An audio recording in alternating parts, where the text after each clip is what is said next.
Noticias en profundidad. Pauta de análisis en la 100.5. 8:36 de la mañana, momento del análisis, como cada jueves. Y ya está con nosotros Carlos Minami, presidente de Chile 21, que está aquí, panelista como cada jueves, como muy Mateo siempre está. Y tenemos también conectado a Juan Francisco Gali, director ejecutivo de Pivotes. ¿Dónde está Juan Francisco? Viene en camino. No, viene en camino. Viene en camino. Sí.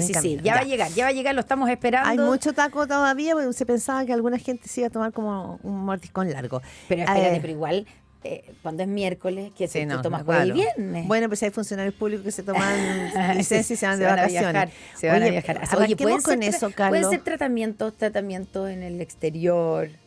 No, de relajación, porque si son... No sé, o tratamiento médico. Bueno, pero 25.000. No, estoy Carlos ironizando. Minami, bueno, usted fue ministro de Economía en algún minuto y ha estado ligado. Más que un minuto, como cerca de 3 años. No, pero me refiero a un minuto de la historia, los minutos de la historia, Carlos Minami. No digo que Troy salió. Oye, esta información que hace, primero yo creo que el gol de la Contraloría de juntar datos, porque la verdad es que lo que hace la Contralora... Es un cruce de datos que no se había hecho. No, a antes. ella se le ocurrió Sí. y es un cruce muy habiloso de su parte. Y aquí nos enteramos entonces que hay 25.000 funcionarios públicos que tomaban licencia médica y que se iban de vacaciones.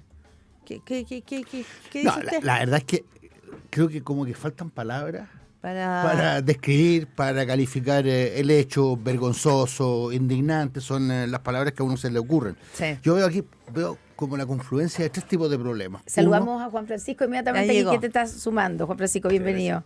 Ya, En calma. primer lugar, un problema con la ética funcionaria. O sea, que un conjunto de funcionarios, centenares, al parecer miles, habrá que ver cómo se precisa el informe, pero miles de funcionarios que simplemente utilizan de manera fraudulenta licencias, que significan un costo muy importante para el Estado. Vi una cifra por ahí simplemente en reemplazos, son más de $300 millones que tiene que gastar la Dirección de Presupuesto, el país, para poder financiar a estas personas que se van de vacaciones. Primera cuestión, un tema con la ética funcionaria. En segundo lugar, hay un problema con los sistemas de control. O sea, no hay cómo que se llegue a 25.000 personas que utilizan fraudulentamente las licencias y que no simplemente se quedan en sus casas, sino que se mandan cambiar y se van de vacaciones. Entonces hay un segundo problema. Y hay un tercer problema también con la ética médica, que hay médicos involucrados. ¿Cuántos serán los médicos involucrados? Yo entiendo que han habido investigaciones al respecto, pero hay por lo menos otros problemas. Y punto adicional, estaba revisando también, hay una muy buena columna de Paula Walker en un diario, donde refresca la memoria. Hubo una comisión investigadora el año 2019 en la Cámara de Diputados respecto de esto. Se sugirieron algo así como 25 recomendaciones y habría que ver qué pasó con esas recomendaciones.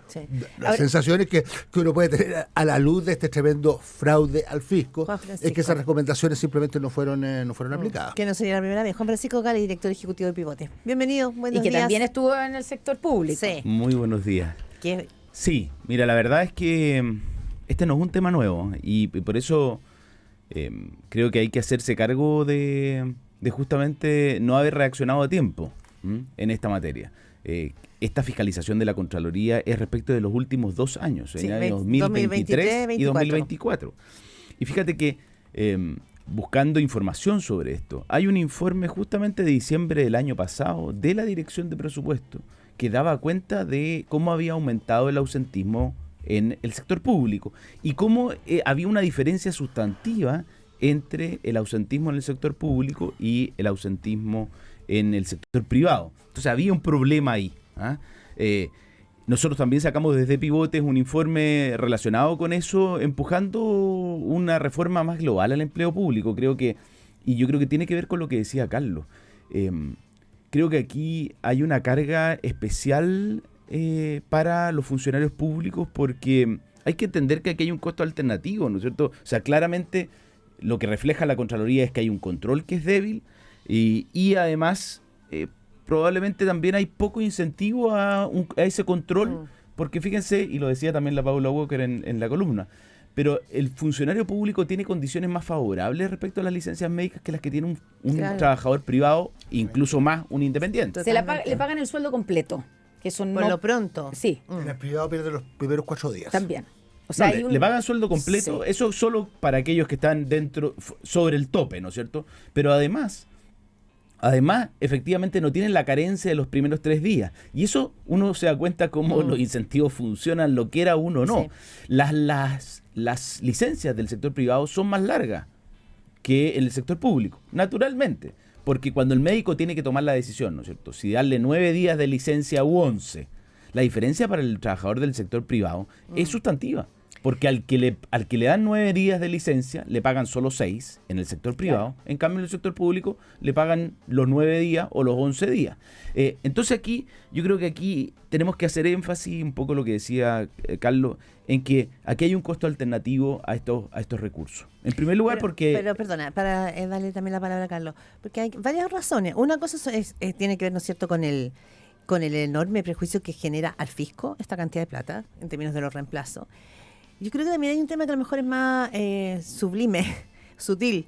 Tiene que ver con los temas de salud mental. Hemos hablado tanto de que Chile tiene una crisis de salud mental. Somos de los países que mayor cantidad de, ¿no es cierto?, de fármacos consume.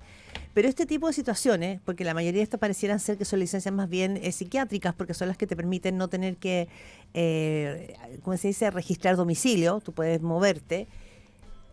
Incluso junto con lo de procultura, es decir, que todos los temas de salud mental empiezan a finalmente, ¿no es cierto?, a ensuciarse, cuando es una dolencia y una herida importante en la sociedad chilena. Bueno, yo creo que eso es cierto, y habrá que ver también cuál es el tipo de, por ejemplo, de diagnóstico que precede al otorgamiento de una licencia médica, a ver cómo las cosas pasan de esa manera. Pero yo te quería agregar otro antecedente, otro dato, que creo que son algo así como 9 millones de días que se pierden producto de este ausentismo. Y ojo, finalmente el perjudicado, el Estado de Chile, que tiene que pagar estas licencias, pero a su vez también los niños más chicos.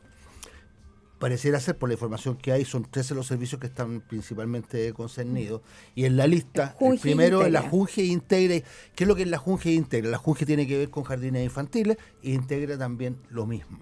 Son básicamente hay trabajadores y trabajadoras, una buena parte son trabajadoras, en el caso de Integra y la Junji, que tienen que ver con el cuidado de los niños menores. Entonces también ahí hay por lo demás también, o sea, un efecto, un costo particularmente para niños que están iniciando su proceso formativo. Todo el mundo sabe que es en esos primeros años de la educación en donde se juegan muchas cosas que van a tener que ver con el futuro. Entonces esto hace que las cosas sean particularmente graves.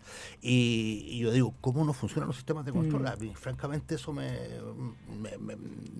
parece que es siderante, ¿no? Bueno, que de hecho una de las propuestas que ha salido, porque van a empezar a salir todo tipo de propuestas, incluso uno, no sé, hay gente que va a decir, y eso es la consecuencia más negativa tal vez, y es que, bueno, decía alguien por ahí, está obsoleto el sistema de licencias médicas. Entonces, también aquí el peligro que tenemos es que por fiscalizar y por rigidizar, que ya es algo que se ha quejado el Colegio Médico, se paguen justos por pecadores. Alguien como que se quemó a lo bonzo porque no le pagaban la licencia médica, que es como la contracara de este proceso. Bueno, lo ha dicho la presidenta del Colegio Médico, que están realmente, o sea, el sistema está rigidizándose de tal manera que está cada vez más difícil entregar licencias médicas. Que es un derecho. Que es un derecho. O sea, y uno ve a cada rato el otro lado de esto, es que hay gente que sí necesita que le paguen la licencia y la demora en el pago de licencia son tremendas en el sector público. Otra diferencia ahí con el sector público.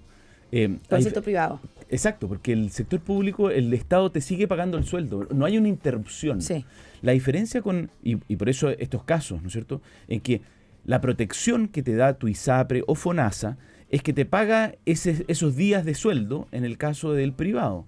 En el caso del sector público será el administrativo del Estado el que tendrá que recuperar esa plata, pero no se te interrumpe el pago del sueldo. Por eso yo creo que es más reprochable aún, no solo por el deber ético de la función pública que se cumple, porque ahí hay niños que dejan de tener a una persona que lo está supervisando, ahí hay funcionarios que dejaron de prestar un servicio público que era requerido por los chilenos, ahí hay personas que le fallaron a Chile.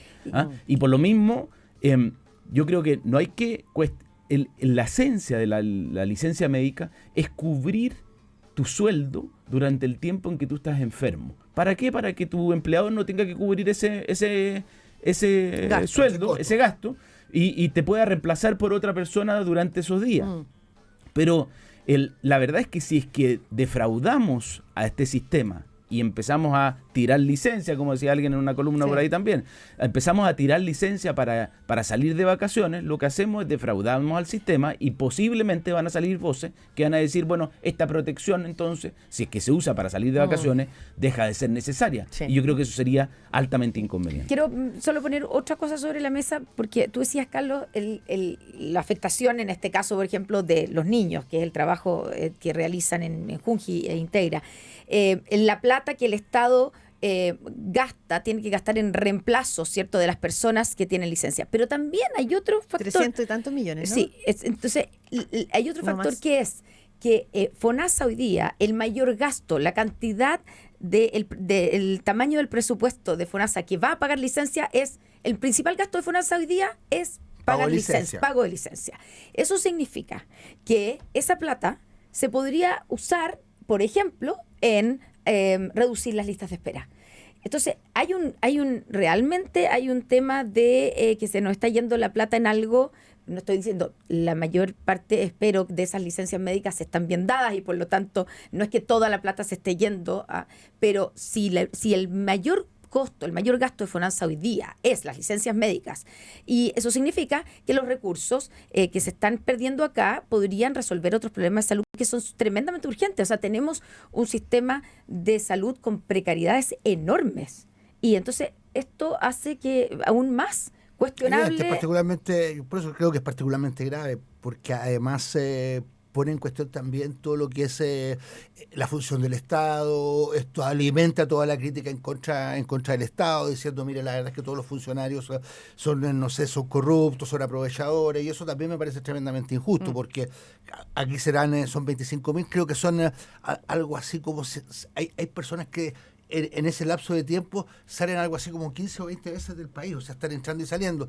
Quizás algunas de esas personas podrían algún tipo de tratamiento al exterior, pero debe ser una fracción francamente muy, muy pequeña de ese total. Sí. Entonces, creo que se afecta algo que es tan fundamental como el servicio público, como el rol del Estado, lo que dice Connie. Además, aquí hay otro factor también de un gran fraude a la fe pública, que son todos los temas de la evasión en el Transantiago. También hay mucha plata. Sí. Mucha plata. No, y solo un punto, ¿qué hubiese pasado si la Contralora Dorothy Pérez no le hubiese pedido a la PDI hacer este cruce? Porque hace un cruce bien sofisticado. Entonces yo creo que ese es un punto. Esto habría seguido sucediendo. Ahí puede ser interesante lo que algunos han planteado, que ¿qué pasa cuando en el cruce, cuando tú entregas el pasaporte, esté la información sobre licencia médica en línea, y le digan, ¿sabe, señor? Usted no puede salir. Oye, son 8:49 y brevemente, porque nos quedan pocos minutos, el tema presidencial. Hay una encuesta hoy día que trae el Mercurio, que es la encuesta UDD, el panel ciudadano UDD, y empieza a mostrar un poco las tendencias que vienen mostrándose. Por ejemplo, que Johannes Kaiser viene cayendo, muestra también que José Antonio Kast va al alza, sigue estando Evelyn Matei arriba, pero si uno hace una película más larga, pareciera ser que está como más, es una candidatura que algunos dicen en la derecha que está en problema. Y Carolina Toá tampoco es que ha tenido un salto sideral, digamos, se mantiene en tercer lugar. ¿Cómo lo ven, Gali?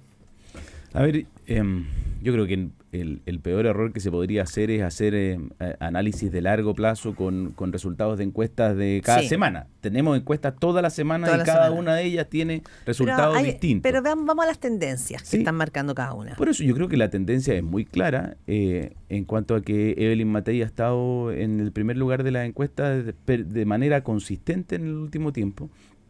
Y esto, y yo te diría, en las únicas oportunidades en que esto se ha dado, con tanta consistencia, ha sido cuando finalmente el presidente Piñera, antes de ser presidente, finalmente resultaba electo. Entonces yo creo que ahí más bien el desafío es algo que conversamos la vez pasada que estuve acá, que era ¿por qué hay un grupo que está dispuesto a votar en oposición al actual gobierno, que considera que el actual gobierno ha hecho un mal trabajo y tiene críticas respecto a, además, la inconsistencia que ha tenido el actual gobierno con sus propuestas originales?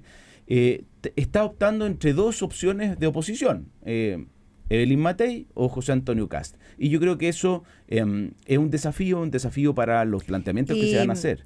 Carlos Minami, ¿cómo ves tú el siguiente escenario?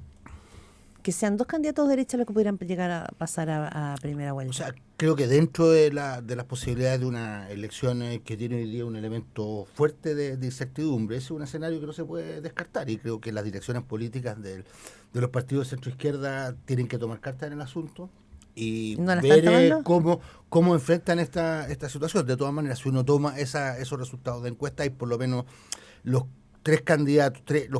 cuatro candidatos que van a participar de las elecciones primarias, y que desde ese punto de vista deberán poder concentrar los votos, porque hay un acuerdo de todos ellos de apoyar al que salga o la que salga en primer lugar. Ahí estamos hablando de más o menos 25, 27 puntos, y desde ese punto de vista yo creo que es cierto, Juan Francisco, Evelyn Matei viene punteando, pero esta no es una carrera de 200 metros ni de 2000 metros, es una especie de maratón. Entonces, bueno, hay muchos maratonistas que ganaron los primeros 10 kilómetros, los primeros 20 kilómetros, y finalmente no llegaron a la meta. Y tengo la sensación de que Evelyn Matei hoy día tiene, francamente, ese riesgo. Es una candidatura que va perdiendo velocidad, y además lo digo con preocupación, porque a mí me parecería muy malo que Evelyn Matei no esté en la segunda vuelta. Te lo digo francamente. Creo que sería muy, muy malo que la extrema derecha pudiera reemplazar a la derecha por el país. Lo digo por el país, aunque muchos de los míos consideran que electoralmente es más inteligente. Yo no comparto ese punto de vista, pero además lo que advierto, más allá de los números, Juan Francisco, lo que advierto es que todos los temas vinculados con la campaña de Evelyn Matei tienen que ver con problemas internos. Tienen que ver con que no saben si tienen que ir más hacia la derecha o más hacia el centro.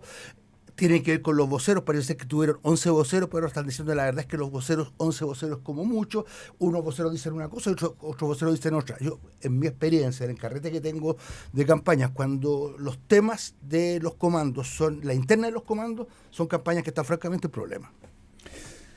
Mire, yo estoy de acuerdo en que el foco de la campaña debería ser la propuesta que le hacemos a Chile, ¿no es cierto? Yo creo que eso es relevante, que hay una propuesta que se le hace a Chile, y yo estoy de acuerdo contigo. Creo que aquí hay tres grandes propuestas, ¿eh? Ojalá hubieran más, pero hay tres grandes propuestas. Una que es bastante consistente en el tiempo. Yo te diría, Chile Vamos, y hay que recordar que Evelyn Matei es la candidata de Chile Vamos. Chile Vamos tiene una historia política, una propuesta de país que plasmar, y yo creo que eso lo refleja Evelyn Matei, y creo que lo tenemos que hacer mejor en que el país entienda cuál es la propuesta que se está haciendo a Chile. Al frente tenemos personas que no tienen experiencia de gobierno, o que la experiencia de gobierno en el último gobierno no ha sido la más exitosa y que está muy mal evaluada por parte de la ciudadanía. Por lo tanto, deberíamos ser capaces de proponer. Pero la gente está votando por candidatos nuevos para un próximo gobierno y no un plebiscito para este gobierno, ¿o no? No, correcto.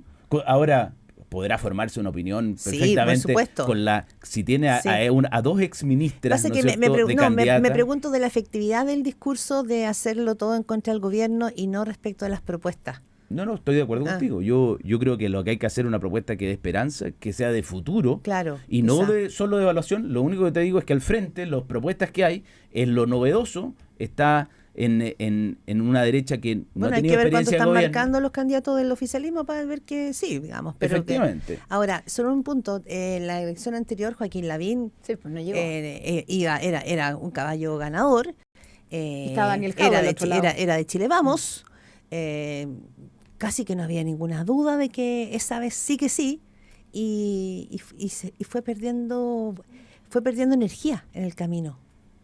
Bueno, la verdad es que si uno mira, los números son completamente distintos. No había ni un candidato en esa elección que pasara los 10 puntos en las encuestas, incluso a esta altura. Y por lo tanto, no es exactamente lo mismo. Ahora, efectivamente hay que preocuparse si es que no somos capaces de convocar más y más a medida que se acerca la elección. Ahora, naturalmente, al frente hay una primaria donde hay una definición bastante importante de quién va a ser el candidato, y además una definición bastante importante de cuál va a ser el proyecto que se va a proponer. No es lo mismo, en mi opinión, que gane Carolina Toá a que gane Janet Jara o que gane Gonzalo Vinter. Y por lo tanto, en esa decisión, yo no creo que ese trasvasije de votos sea tan claro, tanto desde alguna izquierda que considera que el actual gobierno ha traicionado sus principios y que quiere ver reverberado, ¿no es cierto?, ese compromiso, como aquellos que creen que Carolina Toá es una decisión más Carlos decente. Minami, ponga usted el punto final, que estamos pasados. Sí, pero yo reitero, yo creo que la candidatura de Evelyn Matei una candidatura en problemas que da que hablar fundamentalmente o por la mala semana que tuvo la candidata, ahora por los problemas que yo indicaba, con las vocerías. ¿Y Procultura no va a afectar a los candidatos a la primaria? Sé que nos queda pocos minutos, pero yo creo que puede efectivamente afectar, y creo que en ese sentido hay un elemento grande de incertidumbre en la primaria de la centroizquierda, en el sentido de que si vota muy poca gente. ¿Cuánto es poca gente? Menos de 1 millón, millón y medio de personas. Si eso ocurre, yo creo que incluso la favorita, en este caso, que es Carolina Toá, también podría tener problemas, porque pudiera imponerse un voto que no sea estrictamente ciudadano, sino que sea un voto que refleje más las capacidades de movilización de los distintos partidos. Claro. 8:56 de la mañana. Muchísimas gracias, Carlos Minami, Juan Francisco Gali. Pasó volando. Pasó volando. Muchísimas gracias por este buen análisis.